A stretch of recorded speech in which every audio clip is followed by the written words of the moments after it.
I want to do a quick little mini lesson on how we can find the distance between points. So I want to make sure we understand how we're doing this and how we're using a couple different things to get there. We're going to need to know a couple different things to be able to do this. We're going to have to be able to know the slope formula. This is a must know. And we're going to need to know the Pythagorean Theorem. Okay, and both of these things are things that we've talked about, but just in case that we've missed it, the slope formula is going to be y2 minus y1 all over x2 minus x1, and we use this when we're given 2 points. You know, if I had x1, y1, and x2, y2. If I just had any 2 points, I can use this formula to figure out what my m is, what my slope is. The Pythagorean theorem is a theorem about right triangles, right? Where if I have a triangle like this, I know that my a squared plus my b squared will equal the distance between those points, c squared. All right, now that we have that kind of under wraps, let's just look at a couple examples here.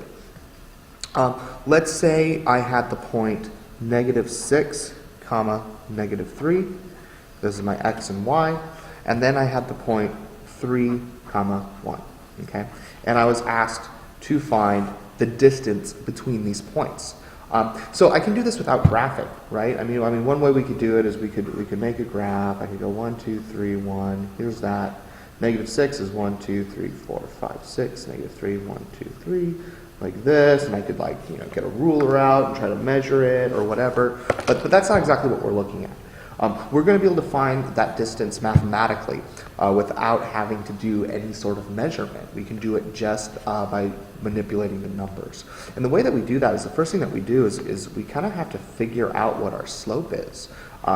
We need to figure out the distance between our y and the distance between the x. So I'm going to go ahead and do this. So I'm going to call this my first point. I'm going to call this my second point. And I'm going to plug it into my slope formula here. So my y2 is 1. And from that, I'm going to subtract my y1, which is -3. And when I subtract a negative number, it's the same as adding. So I'm just going to say 1 plus 3. And now I'm going to do my x. My x2 is 3. I'm going to subtract my x1, which is a negative number, so that's the same as adding. So that becomes plus 6. So I end up with 4 over 9. Now when I have 4 over 9, what is that really saying? What does 4 over 9 mean? Well, that means my change in y over my change in x, right? That means I'm rising 4 and running 9. And we can kind of see this with the rough draft that I drew here. What that's telling me is that I'm rising 4. So here's my y. I'm going up 4. That's going to be 4. Okay? I'm rising 4, and then I'm running 9. That's going to be 9. Okay? So that's what's actually happening. Now, I don't need this graph to see that. I just know that by knowing the nature of a graph, or the nature of a slope. I know what it means. I know that it is my change in y over my change in x. So I don't have to do the graph. The graph is just there to kind of confirm what we're doing.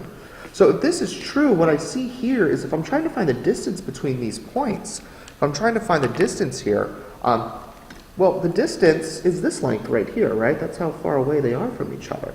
And in doing that, since this is y and x, and since that's a vertical line and a horizontal line, we know that those are right angles. And knowing that they're right angles means that it opens up the use of the Pythagorean theorem. I have my a and b, and I'm looking for my c. This length here, my hypotenuse, is the distance, right? So the hypotenuse is the distance. Okay, that's what I'm trying to figure out. The hypotenuse is the distance.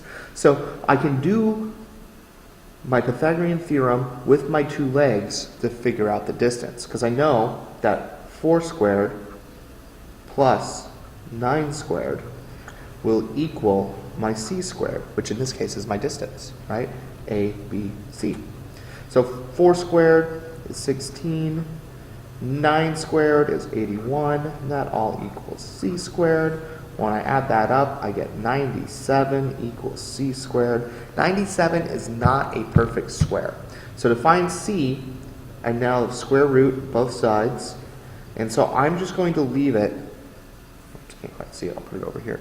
I'm just going to leave it as the square root of 97. This is my distance between those points. If it were a perfect square, and if it were any of those numbers like 2 squared is 4, 3 squared is 9, 4 squared is 16, etc., etc., 5 squared is 25, it goes on and on.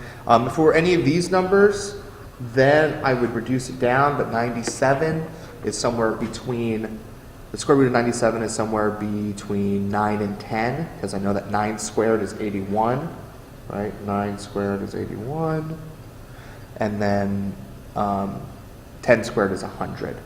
So it's probably closer to 10 than it is to 9.